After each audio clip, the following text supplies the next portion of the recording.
Hello friend, कैसे हो आप सब। आई होप आप सब अच्छे होंगे। आज हमारा यूनिट फर्स्ट के फोर्थ पार्ट है। कल हमने लास्ट पुराण पढ़े थे, आज आ गया हम धर्म सूत्र पढ़ते हैं जिनकी रचना 600 ईसा पूर्व से 300 ईसा पूर्व के बीच हुई। सब इनमें प्रमुख धर्म सूत्रों में सबसे पहले धर्म गौतम धर्म सूत्र, आपस्तम्ब धर्म सूत्र और वशिष्ठ धर्म सूत्र आते हैं। धर्म सूत्र की रचना उत्तर भारत में की गई, लेकिन आपत स्तंभ धर्म सूत्र दक्षिण यानी कि आंध्र प्रदेश में लिखा गया। गौतम धर्म सूत्र सबसे प्राचीन है, इसका संबंध सामवेद से है।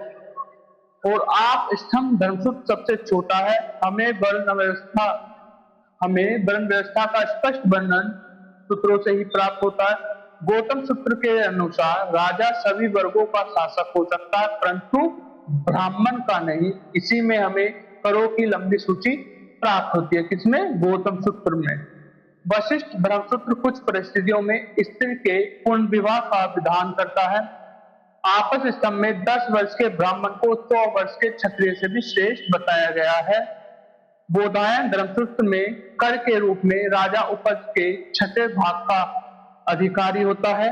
विष्णु धर्मसूत्र में हमें सर्वप्रथम स्पर्श शब्द का प्रयोग मिलता है। स्मृति हमारा नेक्स्ट है। स्मृति स्मृति क्या है? द लॉ ऑफ बुक्स, मतलब ये लॉ के ऊपर जो कानून थे हमारे टाइम पे उनके ऊपर लिखी गई बुक्स होती थी। सबसे सबसे प्रमुख कौन सी? मनुस्मृति, जो मौर्योत्तर काल में लिखी गई। उसके बाद याज्ञवल्क्य, नारद, पराशर, बृहस्पति और कात्यायन स्मृति आती है जो गुप्त काल में लिखी गई। उसके बाद हमारी देवल स्मृति आती है जो पूर्व मध्य काल में लिखी गई। कुछ मेन पॉइंट्स। नारद स्मृति में ब्राह्मणों के विशेष अधिकारों की सूची दी गई है। ऐसा है नारद स्मृति के टीकाकार थे। नारद स्मृति के टीकाकार कौन थे? ऐसा है। याज्ञवल्क्य स्मृति संस्कृत का प्रथम ग्रंथ है जिसमें राशियों का उल्लेख मिलता है। इसमें कन्या के लिए उपनयन एवं वेदारंभ संस्कार का निषेध किया गया। मतलब कि जो हमारे 16 संस्कारों, उपनयन संस्कार और वेद अध्ययन संस्कार थे, वो कन्याओं के लिए उनके लिए मनाई थी। तथा महोत्साह को राजा का प्रथम गुण बताया गया। महोत्साह मतलब होता है जनता से जुड़ा, मतलब जो राजा है उसका पहला गुण होता है जनता से उसका जुड़ाव। कात्यायन स्मृति में ही सर्वप्रथम भूमि पर राजकीय स्वामित्व का सिद्धांत मिलता है। विष्णु स्मृति में सिक्कों का ज्यादा विस्तृत रूप से उल्लेख मिलता है। याद रखना, विष्णु स्मृति में सिक्कों का ज्यादा विस्तृत उल्लेख मिलता है। और जो स्मृति उनमें भी सिक्कों का उल्लेख मिलता है, लेकिन जो विष्णु स्मृति में उसमें ज्यादा विस्तृत मतलब कि ज्यादा ही उल्लेख किया गया है।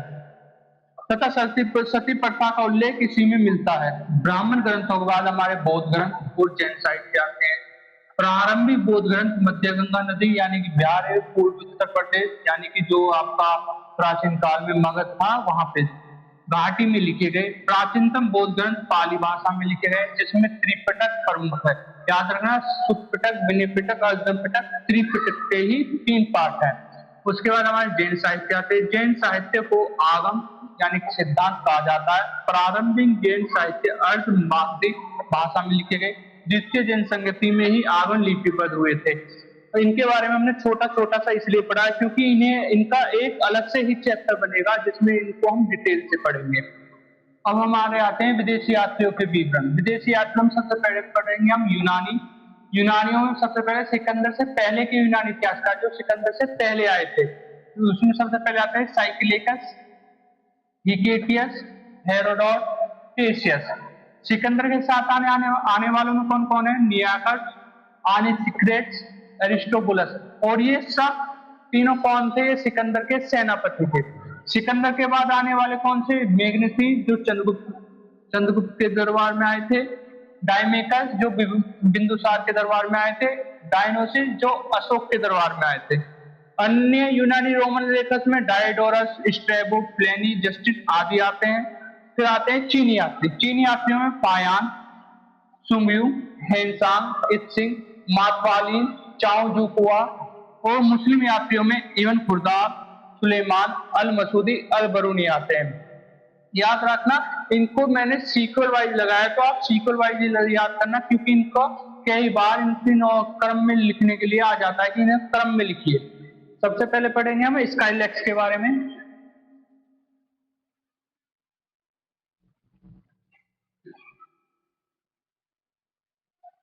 स्काइलैक्स। यह पहला ज्ञात यूनानी था।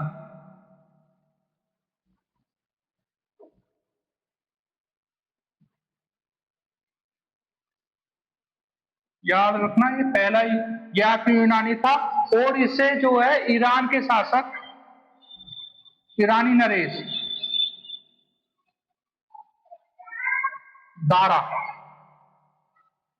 दारा ने सिंधु नदी दारा ने सिंधु नदी की खोज में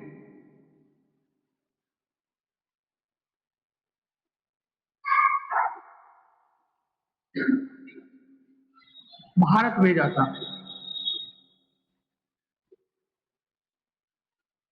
ओके, इसके बाद आते हैं हमारे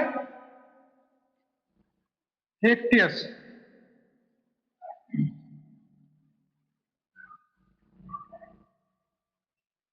यह दूसरा यूनानी था।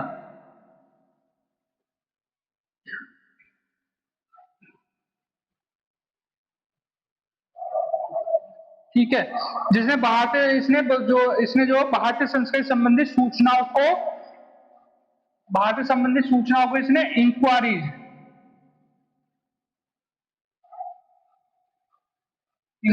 में संकलित किया।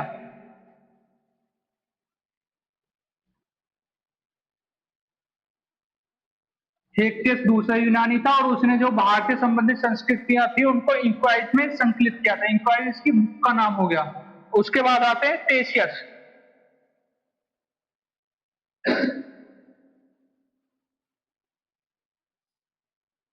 टेशियस टेशियस ये भी ईरान का राजवेद था।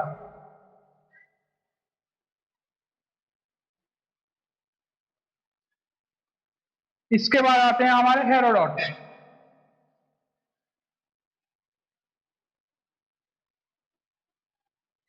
ये ग्रीक इतिहासकार थे।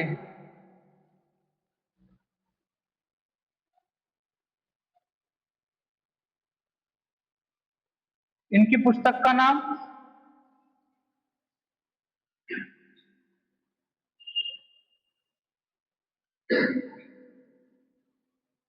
हिस्टोरिका, जो 5वीं सदी में जो 5वीं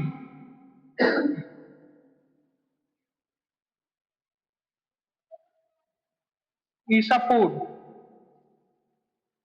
भारत और फारस की जानकारी देती है।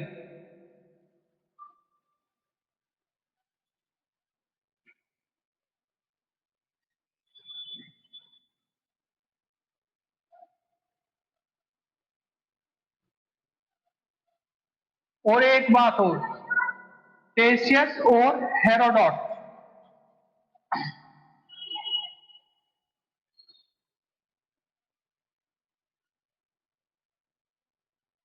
ये दोनों ही भारत नहीं आए थे।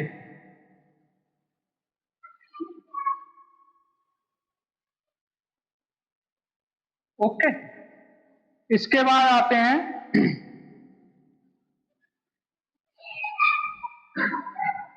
आने सीक्रेट।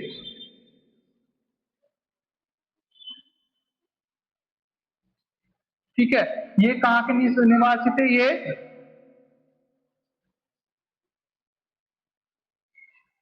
कसांडिया कसांडिया के निवासी थे। ओके, और ये सिकंदर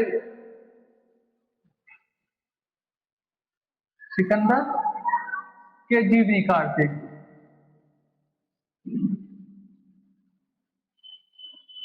इन्होंने ही सिकंदर की जीवनी लिखी थी और इनकी पुस्तक का नाम हिस्ट्री ऑफ वॉर था। और इन्होंने दावा किया था कि इन्होंने सिंधु क्षेत्र में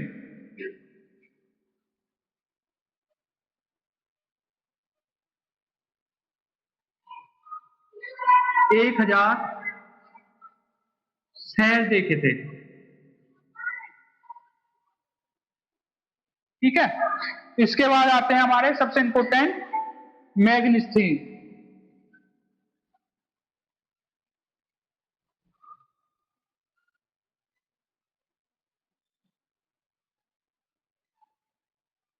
मोस्ट इंपोर्टेंट पर्सन।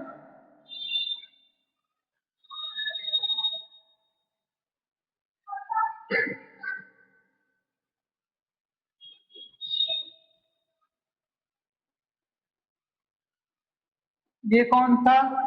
ये सीरिया के शासक।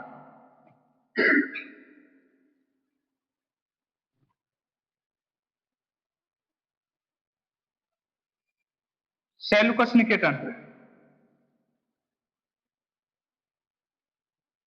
सेल्यूकस का राजदूत था जो चंद्रगुप्त के दरबार में आया था।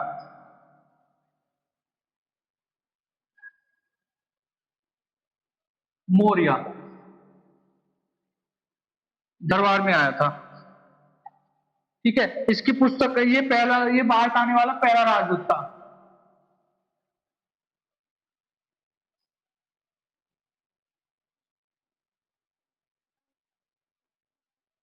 और इसकी पुस्तक का नाम इंडिका है।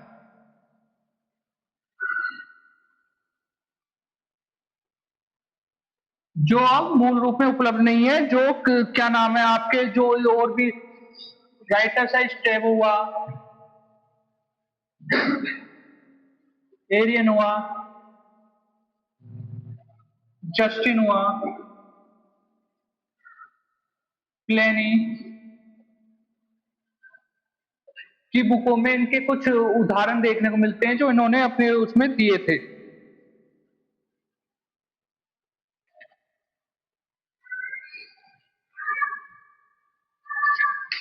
और स्ट्रेबो और प्लेनी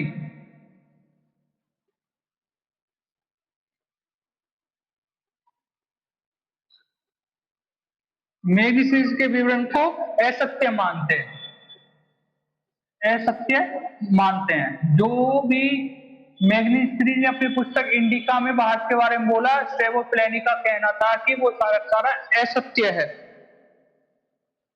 और जो एरियन है, एरियन सत्य बताता है। और एरियन ने ही चंद्रगुप्त का नाम,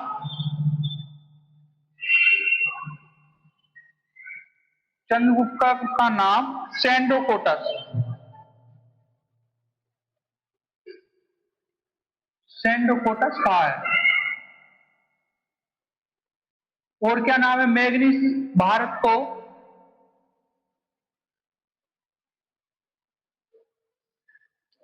सम चतुर्भुज, सम चतुर्भुज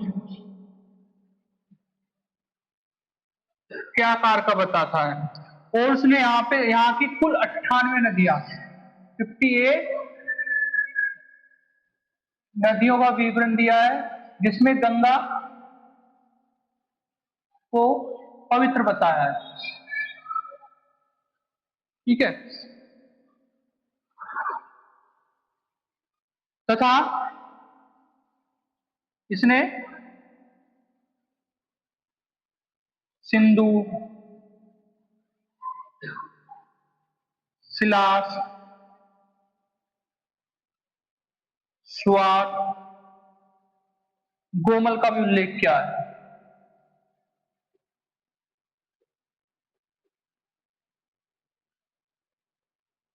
मतलब कि 58 नदियों की सूची देता है, जिसमें गंगा को सबसे पवित्र मानता है और उसी के साथ सिंधु, सिलास, स्वात, कोमल का एक उल्लेख देते हैं। इसने सबसे पहले बताया था कि सिल्यास नदी, इसी ने बताया था जो हमारी सिलास नदी है, इसमें ना तो कोई डूबता है,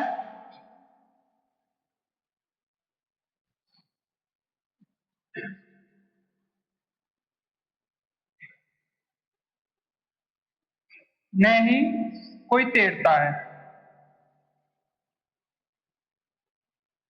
ठीक है, सबसे पहले सिलास नदी के बारे में कौन बताता है कि ना तो उसमें कोई डूबता, ना ही कोई तो तैरता, वो हमें सबसे पहले मैग्नीशियस ही बताता है। ठीक है, और ये उत्तर पश्चिम तक, उत्तर पश्चिम से ले पाटलिपुत्र तक, उत्तर पश्चिम भारत से पाटलिपुत्र, पाटलिपुत्र की लंबाई 10,000 स्टेडिया तथा चौड़ाई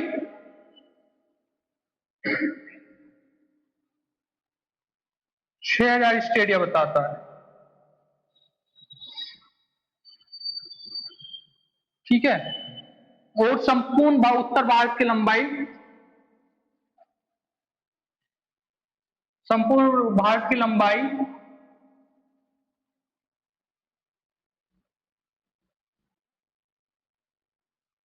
उत्तर से दक्षिण की 22,300 स्टेडिया बताता है तथा पाटलिपुत्र को सबसे बड़ा शहर बताता है, तथा पाटलिपुत्र को एक सबसे बड़ा शहर बताता है।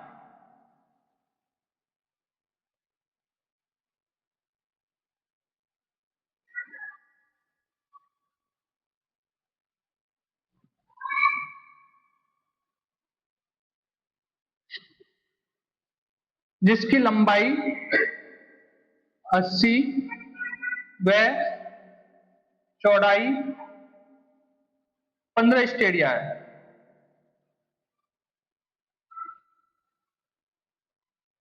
ठीक है। और ये पाटलिपुत्र के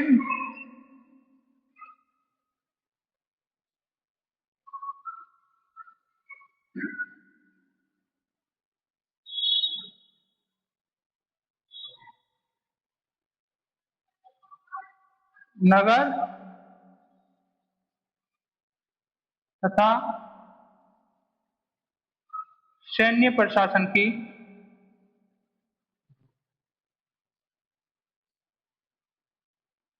छह समितियां का उल्लेख करता है,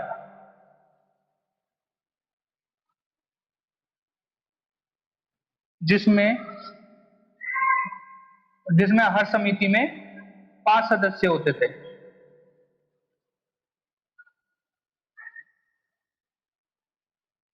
ठीक है। और इसी ने ही सबसे पहले पांड्या देश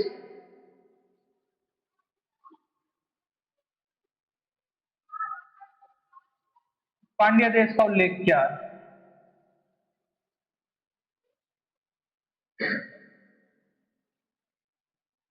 और बताता है कि वहां पे क्या नाम है आपका,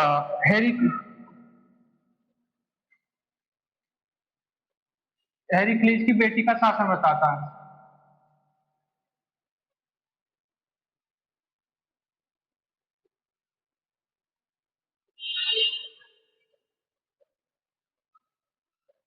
ठीक है।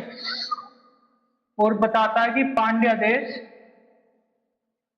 365 ग्रामों का समूह था। ठीक है। और ये 153 पांड्या राजाओं की सूची देता है।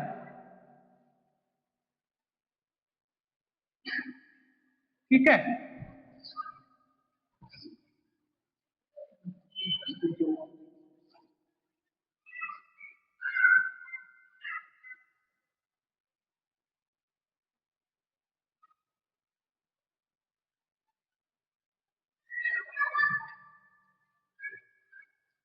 और ये पांड्या राज्य में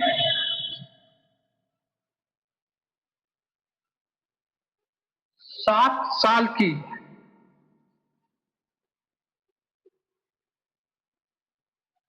माताओं का उल्लेख करता है।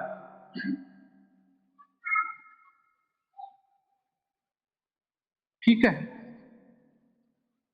और इसने भारत में फल व अन्न का उत्पादन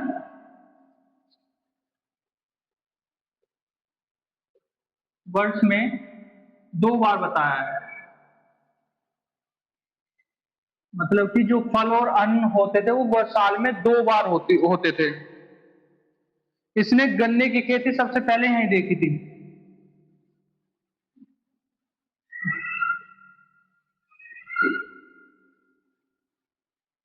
सबसे पहले देखी, पहले भारत में देखी।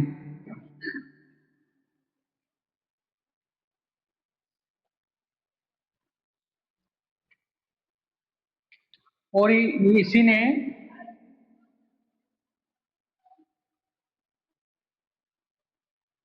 सिंडन कपास कपास के पौधे को आश्चर्यजनक माना है। ठीक है, और ये भारत की जनता को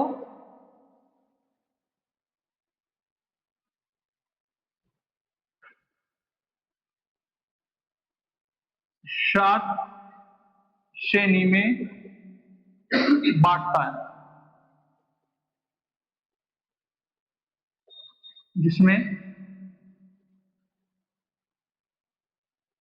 दार्शनिक प्रथम श्रेणी में आते हैं।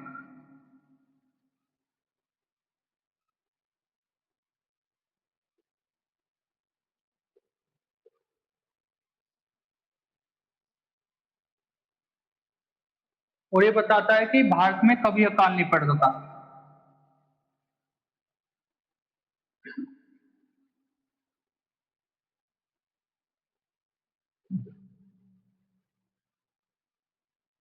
और भारत को लेखन का ज्ञान नहीं था।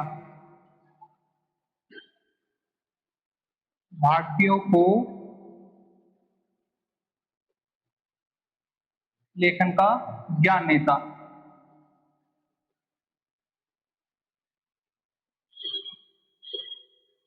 भारत में दास प्रथा नहीं बताता। और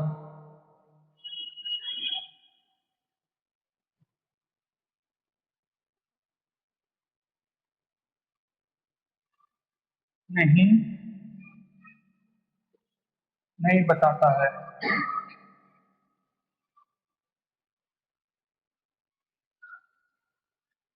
और इसके अनुसार भारत में सोना,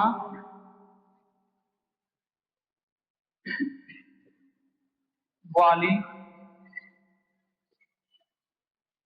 चींटियां होती थी,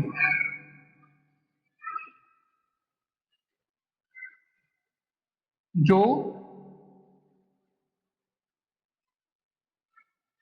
चीते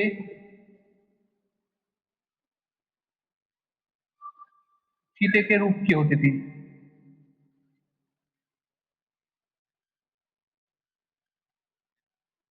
ये सब मैग्नीस ने हमें भारत के बारे में बताया है। और आज के लिए इतना ही। कल हम इससे आगे चीनी लेखक से स्टार्ट करेंगे। आज के लिए इतना ही काफी।